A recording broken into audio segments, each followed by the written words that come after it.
네, 시간이 좀 많이 지났으니까 얼른 이건규 대표님 모시고 우리 시장에 대한 궁금증들 풀어보겠습니다. 르네상스 자산운용 이건규 대표님 어서 오십시오. 네, 안녕하세요. 네, 안녕하세요. 반갑습니다. 방송에서만 뵙던 분을 실제로 네. 뵈니까 너무 좋네요. 오늘 왜 그러는 거야? 근데 진짜 네. 이런 장이 어려운 장이잖아요. 지금 딱, 장이. 딱 올라왔다가 딱 멈춰 있는 장에서는 네. 진짜 그 오랫동안 자산운용을 하신 그 경험이 많은 분들의 좀 관점이 좀 필요한 것 같아요. 네. 지금 상황 자체를 어떻게 좀 봐야 될까요? 지금까지는 좀 경험하지 못한 장이 많이 펼쳐지고 있는 것 같아요. 이게 2000 중반에서 이렇게 4000까지 이렇게 이제 사실 별다른 이슈 없음에도 불구하고 과거에 이제 뭐 코로나라든지 뭐 IMF라든지 이렇게 이제 급격하게 확 떨어졌다가 이렇게 V자 반등하면서 뭐 거의 한 100% 가까이 1년 동안 올랐던 적은 있었어도 뭐 엄청난 뭐 쇼크 없이 갑작스럽게 이렇게 지수가 갑작스럽게 이렇게 급격하게 올랐던 장은 사실 그렇게 크게 없었던 것 같긴 하거든요. 네네. 그래서 지금 쉬어가는 거는 지금까지의 이제 최근 6개월 동안의 장이 조금 이례적으로 좀 빨리 올랐다 보니까 예. 조금 단기적인 저는 조정이 아닌가라고 생각을 해요. 그래서 저는 내년까지 봤을 때 여전히 뭐 5,000포인트 뭐 이렇게 시장에서 기대했던 것들 여전히 가능성 열려 있다라고 보고 있고요. 그 과정에서 너무 빨리 단기적으로 올랐다 보니까 이제 저도 이제 고객분들한테 얘기를 드리는 게 뭐냐면은 지금까지의 길은 만약에 뭐 꽃길이었다고 보면 지금 6개월 동안의 길은 향후의 길은 좀 자갈밭일 수는 있을 것 같습니다. 근데 이제 원래 주식시장은 원래 자갈밭입니다. 그래서 자갈밭임에도 불구하고 만약에 향후의 고지가 5,000포인트라는 고지가 보인다고 하면은 그냥 걸어야 되는 것이지 자갈밭이라고 해서 포기하면 안 된다 이렇게 말씀을 드리고 있거든요. 그래서 저는 여전히 희망을 갖고 바라보고 있는 상태입니다. 이 대표님, 근데 많은 분들이 거의 비슷한 심정일 것 같은데 네. 그러니까 너무 빨리 올라왔다는 것도 알겠어. 네, 조정이 오는 것도 알겠어. 네. 그리고 앞으로도 잘 될 것 같다는 생각도 들어. 네, 그러면은 이게 마음이 네. 지금 팔아서 좀 더 쌀 때 사서 잡을까? 네. 아니면 그냥 기다릴까? 뭐 네. 이런 생각들을 좀 할 것 같은데 네. 이런 때는 이게 트레이딩 관점에서는 좀 어떤 식으로 접근하는 게 좋아요? 그래서 저는 그렇게 마음을 먹으면은 저는 절대 주식을 못 산다고 생각을 해요. 왜냐면은 이게 4,000에서 예를 들어서 뭐 3,800이 되면 사야지라고 생각하면은 3,800이 되면 또 두렵고 더 싸게 사고 싶어서 그럼 3,600이 되면 사야지. 그러면 또 3,600이 되면은 이제 3,400이 또 올 거야. 뭐 이런 식으로 마음 먹다 보면은 못 사게 되고요. 그리고 이제 4,000에서 3,300이 되면 사야지라고 했다가 4,200이 되면 또 못 사 버리거든요. 그러니까 4,000에서 살 걸. 다시 4,000이 올 거야. 뭐 3,800이 올 거야. 이렇게 되면은 못 사기 때문에 제가 최근에 말씀드린 거는 만약에 예를 들어서 제가 예산이 3억이 있다라고 하면은 일단 발을 담그십시오. 1억 발을 담그고 그래서 이제 주식 시장이 오르면은 그걸로 만족을 하시고 만약에 더 떨어지면은 추가적으로 자금을 담그십시오. 안 그러면은 절대로 그 타이밍을 재다 보면은 절대로 주식시장에 들어오실 수가 없습니다. 그래서 마음 먹으셨을 때 발을 담그셔야지 이 타이밍을 잡다 보면은 절대로 투자하실 수가 없습니다. 이렇게 이야기를 하고 있습니다. 네. 그 타이밍 재다가는 결국 못 온다. 네, 절대 들어가실 수가 없고요. 뭐 지금 투자를 못 하신 대부분의 분들은 그냥 3,000대부터 다 고민하셨던 분들이에요. 그냥 고민하다가 들어가고 싶은데 하다가 어찌어찌 하다가 4,000이 와버렸던 거거든요. 지금도 다 똑같이 계속 고민만 하고 계신 거예요. 근데 대부분 이제 그냥 PB분들이 얘기하셨던 건 뭐였냐면은 한 4,200 되셔야지 들어오실 것 같다라고 얘기를 했었는데 실제로 4,200 정도 되니까 들어오기 시작하기는 하시긴 하셨어요. 근데 지금 조정을 받고 있고 뭐 3,800, 4,000 뭐 이렇게 되고 있는 상황인데 지금 정도면은 저는 발을 담그기엔 나쁘진 않다. 그래서 뭐 더 떨어질 수도 있겠죠. 근데 만약에 뭐 우리가 목표하는 바가 5,000이다라고 하면은 만약에 뭐 지수 차원에서 뭐 25% 이렇게 업사이드가 있다고 하면은 개별 종목으로 봤을 때는 50% 먹을 수 있는 폭이 있거든요. 그러면은 여전히 먹을 수 있는 폭이 많이 남아 있어요. 그리고 만약에 하방으로 10% 빠진다고 하더라도 그 정도 폭은 주식시장 하면서 언제든지 손실 볼 수 있는 폭이기는 합니다. 그래서 그 정도는 감내할 각오를 하고 주식은 그 정도 얼마든지 손해를 볼 수 있는 부분이 있거든요. 그래서 그 정도는 감내가 좀 필요하다. 주식 투자를 한다고 하면은 그렇게 생각을 하고 투자를 하셔야지만이 이제 수익을 볼 수도 있다. 이렇게 말씀드릴 수 있을 것 같습니다. 네. 지금 뭐 시간이 오늘 조금 이제 많지 않으니까 네. 바로 구체적으로 하나하나 좀 네, 여쭤보면 예. 지금 이제 제일 핫한 건 역시 AI 반도체 네. 뭐 이쪽이잖아요. 네. 반도체가 앞으로도 계속해서 주도 섹터, 주도 주가 될 가능성이 좀 높은 거예요? 네, 저는 그렇게 믿고 있는데요. 뭐 장표 보면서 한번 말씀을 드려보면 좋을 것 같아요. 예. 그래서 이제 왼쪽 위에 그래프가 엔비디아가 발표한 향후 데이터 센터의 예측 투자 규모이거든요. 근데 이제 향후에 2030년까지도 이제 40%대 이제 투자 상승률 그래프를 그릴 것이다라고 이야기한 것인데 여태까지 엔비디아의 예측치를 다 믿지 않았어요. 그러니까 산업계에서는 엔비디아가 너무 공격적이다. 엔비디아가 이렇게 예측치를 발표한 것들을 다 믿지 않았는데 여태까지는 엔비디아 말이 다 맞아왔어요. 예. 예. 그리고 뭐 아직까지도 여전히 반신반의하고 있는 상황이거든요. 근데 이제 최근에 이제 빅테크들의 이제 자본 지출 예측액을 보면은 오히려 엔비디아 예측치를 넘어서고 있는 상태예요. 오히려 더 확대해서 투자 지출액을 발표하고 있는 상태이거든요. 그래서 제가 볼 때는 이게 상당히 신빙성이 있는 것 같아요. 이걸 타임 호라이즌을 2030년까지는 모르겠지만 제가 볼 때는 한 2028년까지만 잘라 본다고 하더라도 이 예측치는 맞을 확률이 저는 꽤 높다라고 보고 있어요. 그러면은 이게 저는 버블이냐 아니냐는 크게 의미는 없다고 봐요. 왜냐면은 이게 버블일지언정 이 투자 규모가 유지된다라고 하면은 지금이 2025년이잖아요. 예. 그럼 만약에 2028년까지 이 투자 규모가 유지가 된다고 하면은 지금 버블이기 때문에 나와야 된다라고 하는 거는 전 너무 섣부른 판단인 것 같아요. 그리고 저는 이제 버블이 아닌 근거 중에 가장 강력한 부분은 뭐냐면은 버블이라고 하는 부분은 과잉 투자를 이야기하는 부분이거든요. 근데 지금 데이터 센터들은 다 100% 풀로 돌아가고 있고 오히려 데이터 센터가 모자란 상황이에요. 예. 그래서 지금은 저는 버블을 논할 필요도 없고 그리고 이제 과거에 닷컴 버블하고 많이 비교하지만 닷컴 버블 때는 기업들의 사실 재무 여력들이 되게 안 좋았어요. 근데 지금 기업들의 재무 여력들은 충분하고 부채 비율이라든지 여러 지표들이 투자 여력들이 상당히 많은 상황입니다. 그래서 지금 닷컴 버블하고 비교하기에는 조금 너무 섣부른 판단이다라고 생각을 하고 개인적으로는 그리고 저는 이거는 버블이 아니라 저는 치킨 게임이다라고 저는 표현을 하고 싶어요. 치킨 게임이라는 거는 이제 강대강으로 붙는 네, 게임이라는 맞습니다. 거죠. 그래서 치킨 게임은 어떤 산업, 특히나 IT 산업에서는 항상 일어났던 일이에요. 그래서 이제 특히나 예를 들어서 반도체도 치킨 게임이 있어서 최종 4개 업체만 살아남았던 거고요. 예. 뭐 이제 온라인 쇼핑이라든지 아니면 뭐 LCD, 뭐 주요 산업, 배터리도 마찬가지이죠. 몇 개 산업, 몇 개 업체만 살아남기 전까지는 결국에는 과잉 투자가 될 수밖에 없어요. 그래서 결국엔 살아남는 몇 개 업체, 소수 업체만 살아남아서 수익을 얻게 되거든요. 그 전까지는 대부분 업체들이 손실을 보게 됩니다. 그래서 지금은 버블이 아니라 그냥 너무나 강한 업체들이 강력한 치킨 게임을 하고 있는 것일 뿐이다. 그리고 그 치킨 게임은 적어도 한 3년에서 5년간은 멈추지 않을 것이다. 그래서 우리는 그 사이에서 돈을 벌기만 하면 된다. 이렇게 생각해 주시면 될 것 같아요. 그리고 좋은 것 같은데 네. AI 데이터 센터에서 조금 더 구체화시켜서 네. 말씀 들어보면은 AI 데이터 센터에 치킨 게임이 벌어지고 있어. 네. 그럼 거기다 우리는 메모리 반도체를 저희는 반도체를 팔면 팔아서 돼. 돈을 벌면 되는 거죠. 예. 근데 어제 보면은 삼성전자는 하락하고 하이닉스는 상승하고 좀 그런 모습을 보였는데 네. 그 우려감이 좀 커지는 상황에서도 하이닉스만 가는 이유는 좀 어떤 거라고 보세요? 하이닉스는 좀 논란이 없는 것 같아요. 논란이 없다. 네. 예. 그래서 이제 HBM4 같은 경우에도 뭐 내년에 뭐 못 들어가게 될 가능성이나 이런 것들은 거의 제로에 가까운 것 같고요. 그리고 HBM4 가격을 뭐 이제 50% 상향해서 이제 뭐 내고를 마쳤다 뭐 이런 뉴스가 나오면서 조금 더 투자 심리를 자극한 것 같은데 저는 그 부분은 이제 좀 뉴스들이 너무 확정되지 않은 뉴스들이 많은 것 같기는 해요.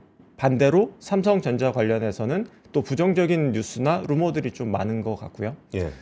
그래서 저는 약간 과잉 반응인 것 같기는 하지만 어찌됐든 하이닉스는 좀 편하다에 가까운 것 같아요. 그리고 워낙 퓨어한 반도체 산업이다 보니까 반도체가 가면은 하이닉스는 좀 편하고 삼성전자는 여러 사업부가 좀 뭉쳐져 있기도 하고 그리고 내년에 이제 뭐 HBM4에 들어갈지 안 들어갈지 그리고 단가가 어떻게 될지 수율이 어떻게 될지 이런 부분들에 대한 아직까지는 명확치 않은 부분들이 좀 있다 보니까 하이닉스를 좀 더 편하게 투자를 하는 경향들이 좀 있는 것 같고요.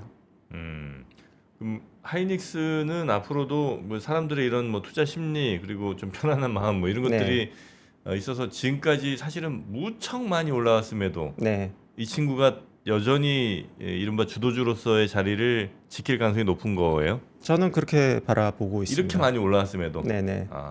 근데 저도 취재하다 보면은 네. 하이닉스 취재보다 삼성전자 취재가 더 어려워요. 왜? 하이닉스는 이제 되는 거니까. 네. 근데 삼성전자는 되는지 안 되는지 아까 말씀대로 수율 나오는지 단가가 얼마인지 이거를 취재해야 될 게 되게 많아요.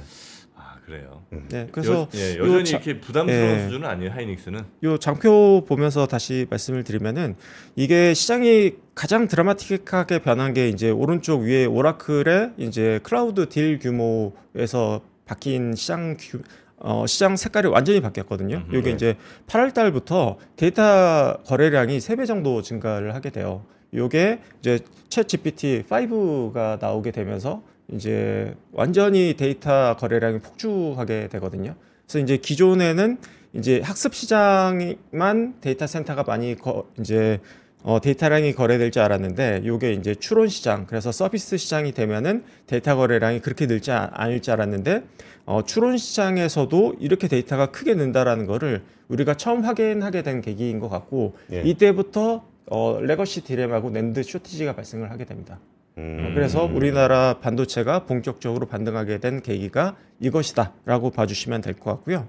그리고 이제 그 다음 페이지 봐주시면은 쇼티지가 얼마나 심각한지를 보여주는 그래프들인데요. 이제 오른쪽 위에 그래프를 보면은 디램 공급 재고를 보면은 2주치밖에 없는 상황이에요. 이게 월별 데이터이거든요. 그래서 이제 디램 재고가 거의 바닥난 상황이다라고 보면 될 것 같아요. 네. 그러다 보니까 지금 왼쪽 위에 그래프를 보면은 DDR5 가격을 보면은 그냥 급격하게 서 있는 상태이고요. 지금 굉장히 이례적인 상황이 발생하고 있는 게 뭐냐면은 지금 그 분기별 가격을 지금 내고를 해야 되는데 지금 가격을 삼성전자랑 하이닉스가 단가 책정을 중단시켜 놓은 상황이에요. 그 얘기는 뭐냐면은 약간 백지수표 같은 거거든요. 그냥 너희가 주기만 하세요. 주면은 너희가 가격을 받아들여. 예. 예, 예. 이거는 정말 거의 역사적으로 없었던 일이거든요. 그쵸. 그 얘기는 뭐냐면은 지금 하이닉스나 삼성전자 어닝 포캐스트에는 향후 이 올라간 디램 그리고 향후에 올라갈 수 있는 디램의 가격은 어닝에 반영이 안 돼 있어요. 그렇죠. 그러니까 지금 왼쪽 밑에 그래프를 보면은 반도체와 반도체 장비의 이제 영업이익 컨센서스가 지금 가장 강하거든요. 근데 이거보다 더 상향될 거예요. 그렇기 때문에 추가적으로 오를 수 있다라고 생각을 하고 있고요. 그리고 이제 하이닉스의 컨센서스를 보면은 이제 27년, 28년도 되면은 영업이익이 80조에서 100조까지도 지금 바라보고 있는 상태이거든요. 그러면은 지금 오른 가격에도 불구하고 PER 수준이 6배대까지도 떨어져요. 그러면은 제일 많이 올랐는데 어닝 모멘텀도 제일 강하고 제일 싸요. 주가만 볼 게 아니라 밸류에이션을 보면 제일 싸요. 싸요 또. 네. 그렇기 때문에 주가만 보고 판단할 게 아니라 우리는 밸류에이션을 봐야지 진짜 가격을 볼 수 있잖아요. 그렇기 때문에 저는 더 갈 수 있다라고 생각하는 부분은 제일 싸다. 어닝 모멘텀도 제일 강하다. 여전히. 이렇게 도대체 봐주시면 이전에 될 것 얼마나 같습니다. 쌌던 거예요? 이것도 근데 어닝이 많이 올라왔어요. 네, 어닝이 올라와서 싸진 거죠. 그새 한두 달 사이에. 네. 그 반도체 잘 가는 거는 알겠는데 네. 그 이제 반도체를 안 들고 계신 분들은 요즘에 좀 굉장히 씁쓸하거든요. 근데 좀 더 이렇게 폭넓게 뭐 중소형주들이 좀 흔들리는 모습들을 보이고 있는 부분들은 네. 얼마 가지도 못했는데 흔들릴 때는 더 흔들리는 모습을 나타나는 것 같아서 네. 이런 쪽은 좀 어떻게 보세요? 근데 이제 반도체가 주로 이제 최근에 이제 삼성전자랑 하이닉스 중심으로 주가가 오르다 보니까 이제 상대적인 이제 다른 업종들이 약세를 보였고 다른 업종들은 중소형주가 상대적으로 더 많다 보니 예. 이제 중소형주의 약세 현상. 그래서 어떻게 보면 중소형주 약세 현상이라고 표현할 수도 있고 IT를 제외한 업종의 약세 현상이라고 말할 수도 있을 것 같아요. 근데 이제 아까 잠깐 보여드렸듯이 이제 반도체를 빼놓은 다른 업종들의 어닝이 되게 약해요. 네. 그러다 보니까 상대적으로 약할 수밖에 없다. 이렇게 바라봐 주시면 될 것 같고요. 그리고 제가 한 가지 더 보여드리고 싶은 부분은 이게 이게 반도체가 이게 끝이 아닌 게 이제 내년에 이제 그 마이크로소프트나 구글이나 메타의 이제 그 서버에 이제 그 D램 장착 기가 수를 보면은 올해 64기가에서 내년 288기가 그리고 와. 올해 32기가에서 192기가 이런 식으로 2배에서 3배 정도씩 다 탑재량이 증가해요. HBM 탑재량이. 예. 메모리 용량이. 그렇기 때문에 내년에 HBM 탑재량이 엄청 증가한다라고 보면 될 것 같고 더 흥미로운 거는 내후년에 이제 엔비디아의 탑재량이 3배로 증가하게 됩니다. 288기가에서 1000기가로 증가하거든요. 그래서 이게 반도체가 올해로 끝나는 게 아니라 내년 그리고 내후년에는 또 한 번 점프업한다라고 보면 되기 때문에 이게 그냥 3년 사이클로 보면 될 것 같아요. 그래서 이게 단기간에 끝나지 않을 것 같다. 그리고 레거시 D램도 좋은 게 왼쪽 위 그래프를 보면은 이제 그 웨이퍼 인풋 수량이거든요. 그걸 예. 보면은 25년도, 26년도 보면은 26년도 내년도에 보면은 이렇게 레거시 D램의 업황이 좋은데 웨이퍼 인풋 수량이 오히려 감소해요. 캐파가. 왜냐하면은 지금 HBM 캐파를 맞추기 위해서 HBM에 투자를 하다 보니까 레거시 D램에 투자할 웨이퍼가 없어요. 그렇기 때문에 내년에 레거시 D램 업황도 좋고 그리고 HBM도 원래는 이제 3사가 납품이 되면서 가격이 떨어질 줄 알았는데 예. 레거시 D램 가격이 오르면서 레거시 D램의 마진이 거의 한 60-70% 될 걸로 예상이 되고 있거든요. 예. 근데 지금 HBM의 마진도 한 70% 정도라고 보면 돼요. 그러다 보니까 엔비디아가 이 가격을 낮추려고 했는데 레거시 D램의 마진이 올라오면서 HBM 가격을 낮춰야 되는 명분이 없어졌어요. 그렇죠. 예, 그래서 HBM도 가격이 유지가 될 것 같아요. 그래서 내년에 레거시 D램도 좋고 HBM도 좋다. 그래서 전반적인 업황이 굉장히 좋기 때문에 최근에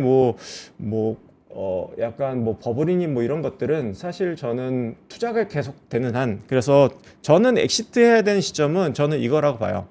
맨 처음에 보여드렸던 엔비디아의 이런 그 목표치 예상치가 우리가 기대했던 것보다 못한다라는 게 엑시트 시점이라고 보고 있고요. 확인이 되면 이게 만약에 우리가 예상했던 거대로 간다 혹은 이걸 넘어선다라고 하면은 우리가 나올 필요는 없다. 저는 요 지표만 보면 된다라고 생각을 하고 있습니다.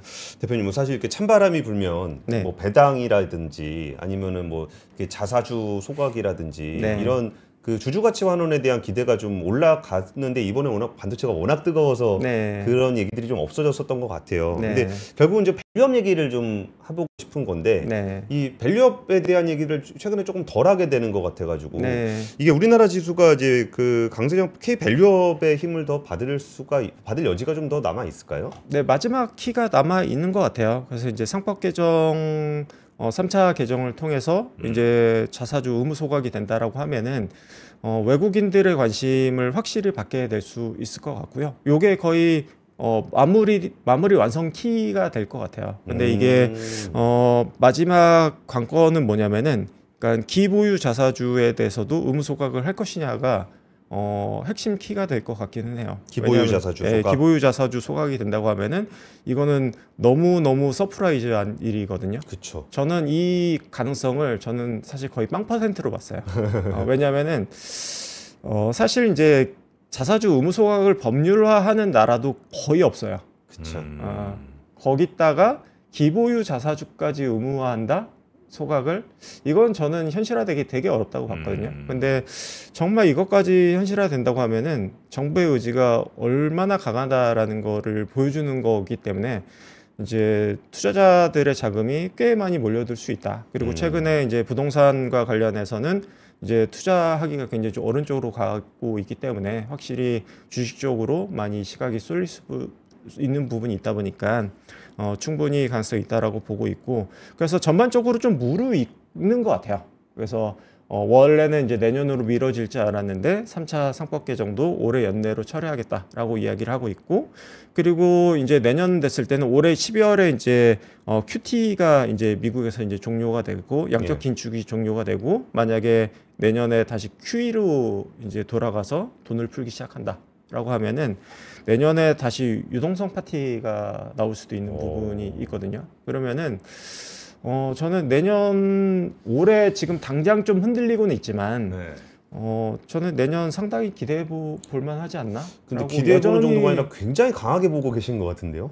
저는 여전히 좋게 보고 있어요. 저는 사실 2000 중반 때부터 얘기했던 게 버블이 올 것 같다라고 이야기를 들었었고, 그때부터 꾸준히 저는 굉장히 강하게 이야기 드렸었고, 저는 여전히 굉장히 강하게 생각하고 있는 상태예요. 유동성 파티 가능성도 있다. 네. 어닝이 이렇게 많이 나오는데 거기 유동성 얹어가지고 거버넌스 개선까지 들어가면은 와. 그 유동성이라는 건 미국이요? 아니 우리?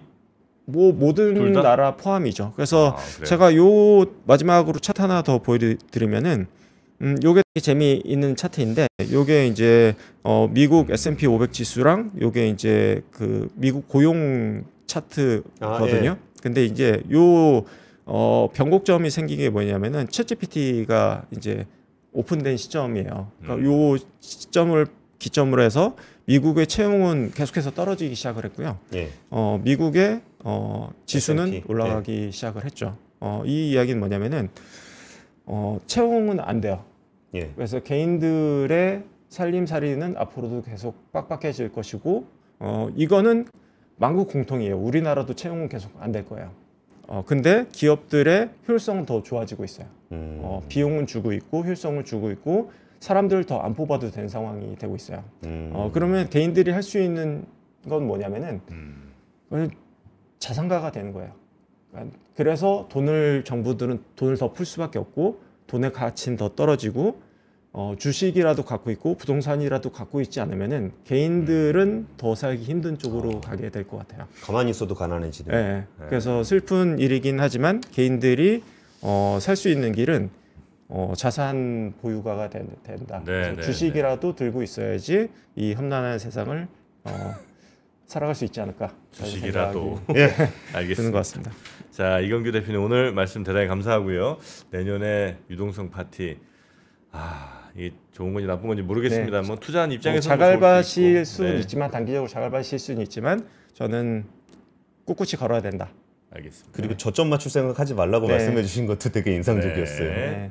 자, 대표님 대단히 고맙습니다. 감사합니다. 자, 우리 미국 투어가 이제 9기를 맞이하고요. 이번 연말에 가서 월스트리트 금융 전문가들 만나 보시고, 또 미국 주식 암호화폐 이 전문가들도 아마 현지에서 직접 만나실 겁니다.